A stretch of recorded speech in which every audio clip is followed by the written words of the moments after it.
Hi everyone, it's Rena Morocco, the Liberal Diva, and welcome to my very first video blog.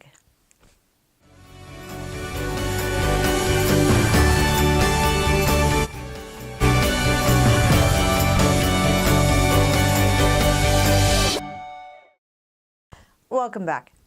June 5th, for those of you who don't know, is the California primary. If you haven't already registered to vote, oh, don't break my heart. Please don't break my heart. If you haven't already registered to vote, oh, that might be too late. However, it's very important that you do vote. If you are registered to vote, make sure you vote. I decided to do these series of videos in order to spotlight some of the more undecided races in the state of California, as well as I'm going to go down. I am also a member, besides being a delegate to the California Democratic Party, I'm also a member of the San Diego County Democratic Party. So I will be talking about who I'm supporting in those races and why. So let's just get right into it. I'm supporting Kevin De Leon for Senate.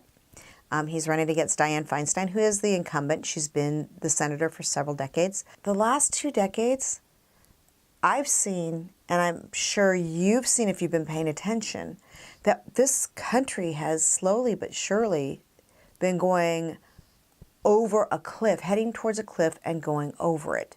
We Democrats were the ones that are supposed to keep that from happening, and yet we kept losing ground. If we continue to do the same things that we've been doing all these decades and all these years, we're just going to get more of the same, and we will go over that cliff. We are very close right now. I'm scared. I'm scared for the future of this country. So with all due respect to the senator, who it hurts my heart to support somebody else, we are at desperate times. Desperate times call for desperate measures, and if we continue doing more of the same, we know what we're going to get. We know the results that we're going to get, and we know where we're going. It's time for change. And of all the other candidates running, Kevin De Leon, I became aware of him a few years ago. He was the Senate Pro Tem. And I am telling you, this guy has balls of steel. He took on the special interests. He wasn't afraid to stand up for what was right and take the real chances and do the real things that needed to be done for important issues like the environment or like health care or cannabis. These are things that this man did not shy away from. He put his money where his mouth was, and I mean that's very risky for a politician to take some of the stances that he did. They're very progressive. So the environment is huge, and he came to Vista.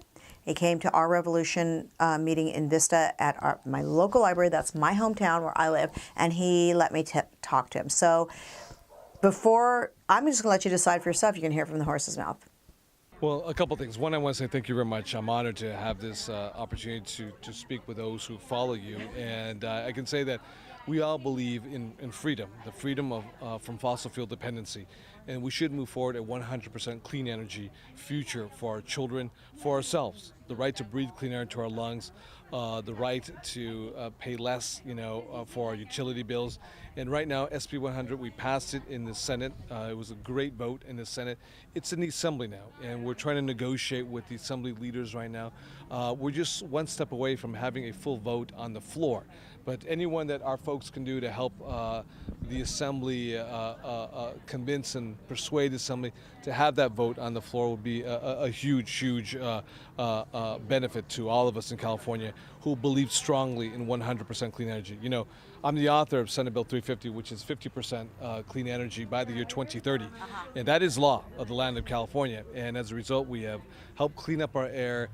We still got a ways to go, but we have reduced our carbon footprint, our carbon dioxide emissions, and at the same time, we have actually put Californians to work in the utility scale as well as wind and solar spaces. So this is about growing this economy. This is about emitting less, criteria pollutants into our air and carbon dioxide, and decarbonizing our grid so then our constituents, regardless if you're Democrat, Republican, you pay less out of your pocket for utility rates. So it becomes a win-win.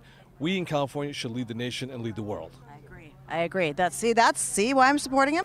You see what I'm talking about? He's amazing, especially on the environment. But if you paid attention at the state level, one of the bigger issues that we've talked about is SB 562.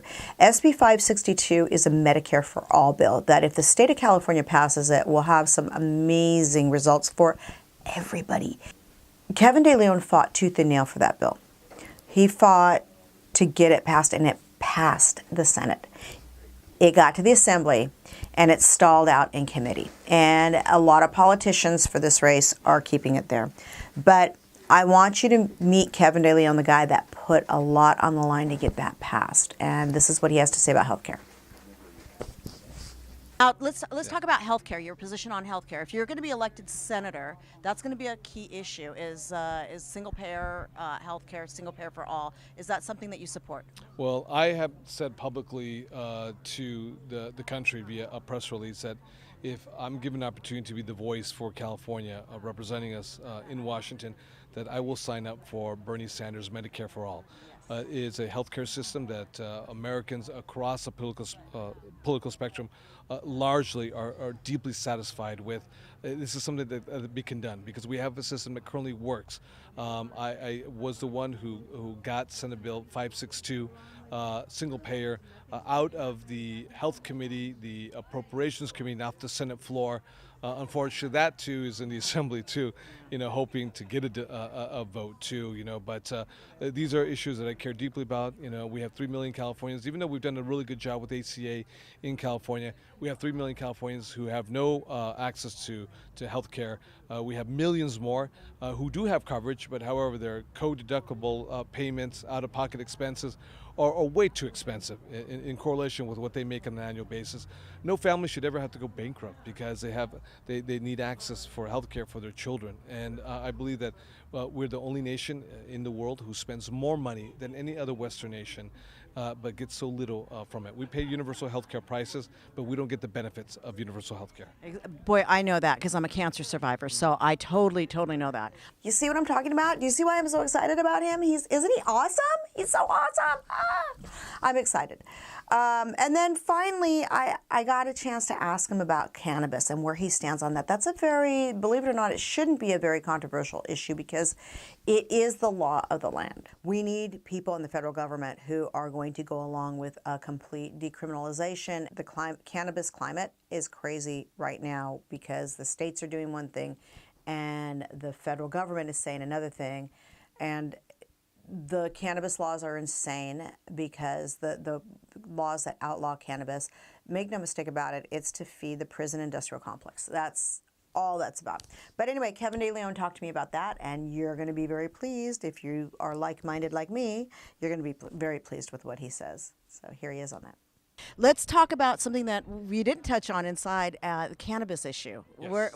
Tell me what your feelings on that. Well, on the issue of cannabis, Proposition 64 is the law of the land constitutionally in the state of California.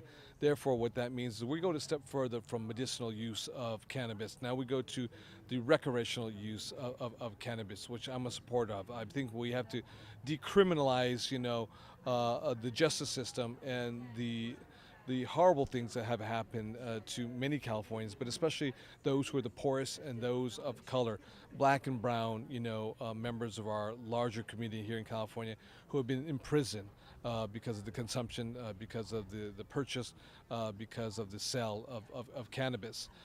We also have to keep in mind that we have an opportunity to grow this economy, put people to work in this green economy, and we have to deal with this issue at the federal level, which I think that if given an opportunity, I'd like to move forward a proposal, or if not, be a co-author with Cory Booker from New Jersey to how do we legalize, cannabis for the entire nation, as opposed to having this sort of quilt of some states yes, some states no. Then we got to deal with issues such as banking too. So many folks who work in the cannabis industry are in very dangerous positions because of what's at threat is their public safety, their personal safety, because there's so much cash, because the federal government will not recognize it, and therefore the banking industry will not interested in this space. So we have a very backwards way of thinking in Washington, D.C. A lot of the problems for this country obviously begins, in Washington, D.C. Let's end it once and for all. Yeah, boy, that really does. And those what you're talking about with those laws and the cash, it also impacts our local governments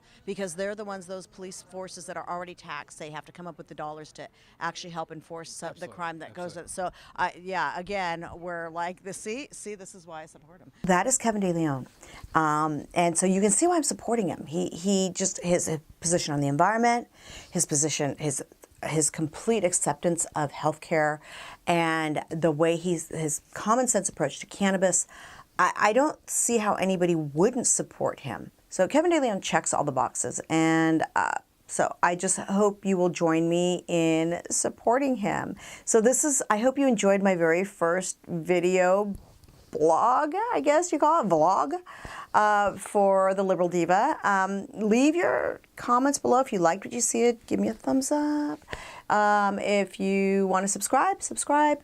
And I hope to see you in the future. Also, let me know if you want me to do anything a little bit more with the Diva part of my name. I do sing. So if you want me to throw a song in there, let me know. Anyway, I'm Rena Morocco. Thank you for joining me. We'll see you next time at the Liberal Diva. Thanks. Bye.